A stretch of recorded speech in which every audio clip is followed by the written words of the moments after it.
be some changes made. I can't keep on doing what I've been doing these days.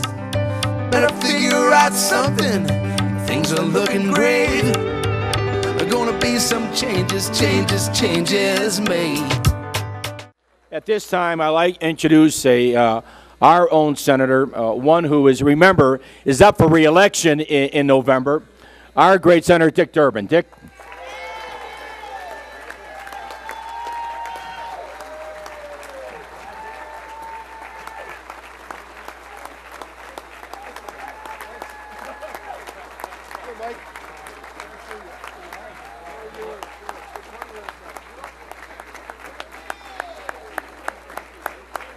We have to remember he is on the ballot in November. Thank you, Rich Daley. Thank you all. Thank you for this warm welcome from a lot of friends and supporters who've helped me reach the point where I am today. The second best known senator from Illinois. And that's just fine with me, my friends. I want to say first, I was on WTTW last night with Elizabeth Bracken, and she said, "What did you think of Hillary's speech?" And I said, as one of the strongest supporters of Barack Obama and a friend of Hillary Clinton, I couldn't have asked for more. She was terrific, and she hit the ball out of the park. It was a great speech. She wasted no time making it clear her commitment to Barack Obama for President of the United States. And I know that some, maybe even some in this room, are still struggling because they love her so much, worked so hard for her, and she came so close. I was with a woman last night who cried through the entire speech. She's from California, and she was one of Hillary's closest friends, and I sat next to her. And she turned to me when it was over and said, I don't know how we lost this. And I didn't want to dwell on it, and I said, she just did a great job, and there's no question about it. She did a great job last night. We're so proud of every. The New York Times has an interesting story this morning. It tells the story of the Los Angeles Convention. Some of us were there.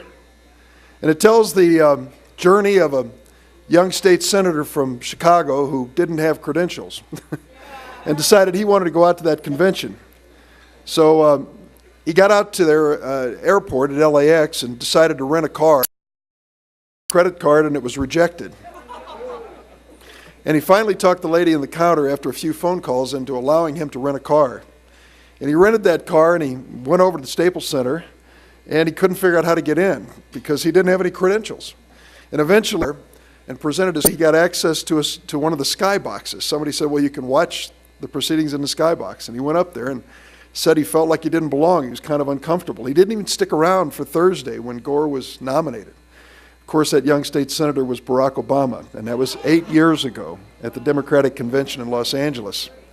4 years ago, as a state senator with a name that nobody knew, he was given an opportunity by John Kerry to give that keynote address. And he asked me to introduce him because we'd known one another. Loretta and Michelle and I and Barack had met even before their kids came around, and we had dinner and got to know one another. And I got up to give that introduction at the Fleet Center in Boston. And I looked out at that crowd, and it was like all convention crowds. I mean, think about it. Political animals that we are, we spend our hard-earned money to come here to put on buttons and sashes and crazy hats and jump up and down with signs. Yeah, same thing. And so there I am introducing Barack, and the Obama signs are dancing all over the place, and he gives his speech. And 30 minutes later, I looked out at that crowd, and they went wild. And I thought, well, they're going to go wild for anything. That's what conventions are all about. And then I went back to Illinois. 48 hours later, I did a 39. It's the last time you'll do 39 towns in 5 or 6 days. But we stopped in Freeport, Illinois. Now, some of you are some town tour with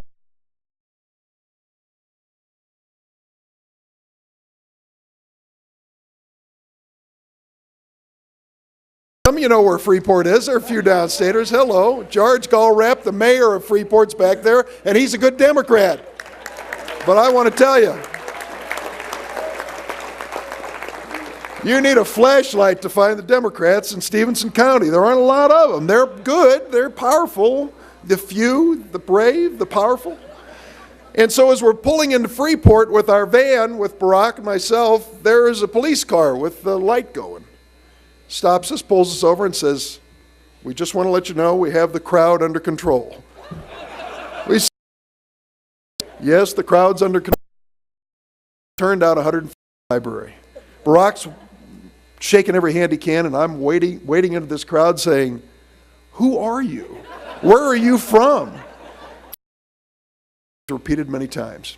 It was repeated in DeKalb the following Sunday. Some of you might have been there. In the heart of Denny Hastert's district. 1,200 faithful showed up at 9 a.m. on a Sunday morning. You know, the only like that is Mayor Daley. I don't know, the rest of us never be able to do that. But that was the beginning. It was the beginning of a journey which brings us to tomorrow. You know, only 3 times after tomorrow night will we have an opportunity, or will we elect, I should say, a president from Illinois. Abraham Lincoln, Ulysses S. Grant, and now Barack Obama. What an amazing span of history.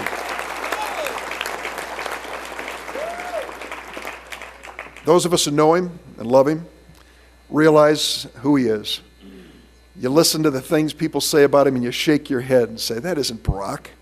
That isn't who he is. The crazy things they throw at him, the distortions, the inaccuracies, and nasty stuff. It's bad. It's terrible. And it's our job to set the record straight. It's our job to stand up for this man we know and we love, who has meant so much to us and will mean so much to this nation. This man who started on this campaign journey without a ghost of a chance. I sat down with him in November. This man who in 2006 in the Union League Club downtown, face to face, and said, "You got to do it. You won't lose even if you lose, because you're new and you're young, but you got something. You've got to do it. People want to hear you." And here he is today. After 19 months of battling, after going to every state, after working day after day and night after night and month after month, here he is today, about to be the Democratic nominee for President of the United States. And I'll tell you what it means. It means that not only our friend, a man who shares our values, will be at the highest position, the highest office in the land, but it means that finally we are going to close the book on George W. Bush. And isn't it about time? Isn't it about time? I think it is. With all due respect, it's time for George W. to get in that pickup truck and go back to Crawford, Texas, where he belongs.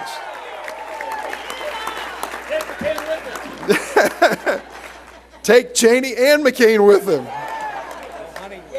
Yes, they can go out hunting together. And I just want to tell you that we're going to bring this new president from Hyde Park on the south side of Chicago into the White House with a great running mate, Joe Biden. It was a great choice, wasn't it? He's a terrific running mate. You know why? Because if you're in that Oval Office and you have a critical decision to make and you look around and you want some people alongside of you to help you make that decision, you want Joe Biden in that chair. You want a man with his experience, a man who knows the domestic policies, the economy, a man who knows foreign policy better than anybody in the United States Senate. You want him seated by your side, making these decisions. And you know what's also great about Joe Biden? You don't have to send him to candidate boot camp. He doesn't have to go through the drill of how you walk up and say hi to somebody and how you hold a press conference. He is one of these just add water instant candidates. He is off and running already. He's going to be there tonight and nominated, and he's going to be a great part of this team. Now, what's our job? Our job is to make sure that the convention isn't the end of our enthusiasm and commitment. When they turn the lights out at Mile High Stadium, they're not going to turn the lights out on this party, and they're not going to turn the lights out on the Illinois delegation and all of the activists in our state who are spread out across the nation, who have been in state after state. I've been in 17 of them now for Barack, and more to come. We've got to get out and do our hard work. First at home. Let's make sure we get the job done in Illinois. Don't take one vote for granted. Get everybody registered. Bring them out. There's some important races on this ballot. It's president, vice president, and your humble servant. In addition, some great congressional candidates. I know some of them are here. I see Bobby is here today, and I saw Danny Davis and Jesse Jackson. Phil Hare is here as well. I'm sure I'm going to miss a few that are here. Debbie Halverson is going to be our new Congresswoman. We're going to be glad to have her. Where did I see Bill Foster? Where is Bill Foster? Bill's right over here. There's the giant killer, Bill Foster. Took Speaker Hastert's district. We're going to keep it. We need to elect Dan Seals. Make sure Dan Seals is our new congressman on the North Shore. Bring back Melissa Bean. Where's Melissa? If she's not here, she's been here. Melissa Bean, and then Jill Morgenthaler. Where's Jill? Is Jill here? You'll see her at the receptions. Harper, another great candidate. There are so many of these opportunities that we have this year at the congressional level, and we've got to make sure we do our job at home. And then reach down to the legislative races. The Speaker wants me to make sure we mention there'll be some Illinois House races up this time. We want to make sure we do well there. And Illinois State Senate races. Emil Jones, thank you for being here, my friend, and thank you for serving as President of the Senate. We appreciate it so much. He'll tell you the priorities there. And I just want to also take a moment and introduce someone from Chicago who is in the United States Senate and one of our leaders, an officer, and he is here this morning, came in just to say hello. His family name is well known to us in Chicago. Terry Gaynor, Sergeant at Arms of the United States Senate, former Superintendent of the Illinois State Police. With him is Drew Ellison. Drew Ellison is also with the Sergeant at Arms office, and I wanted to come by, and Terry, of course, with his roots in Chicago, wanted to say hello. Let me close by saying thank you to the group that has meant so much to me over the years. Not just our party, but a group that has stood by me. I wouldn't be here today as Senator without them. I want to give a special word of thanks to organized labor. They are the best. I see Margaret Blackshear back there, and I know Mike Kerrigan is here. We couldn't do it without them. Let's make sure that that cheering doesn't end tomorrow night, that the cheering continues, that we take it back home, that we get our job done in Illinois, and then with a spare moment or two, head to those battleground states that surround us.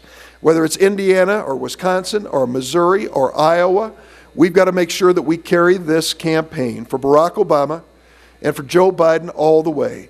The American people are counting on Illinois, they're counting on Barack, and they're counting on us. Let's get the job done. Thanks, everybody.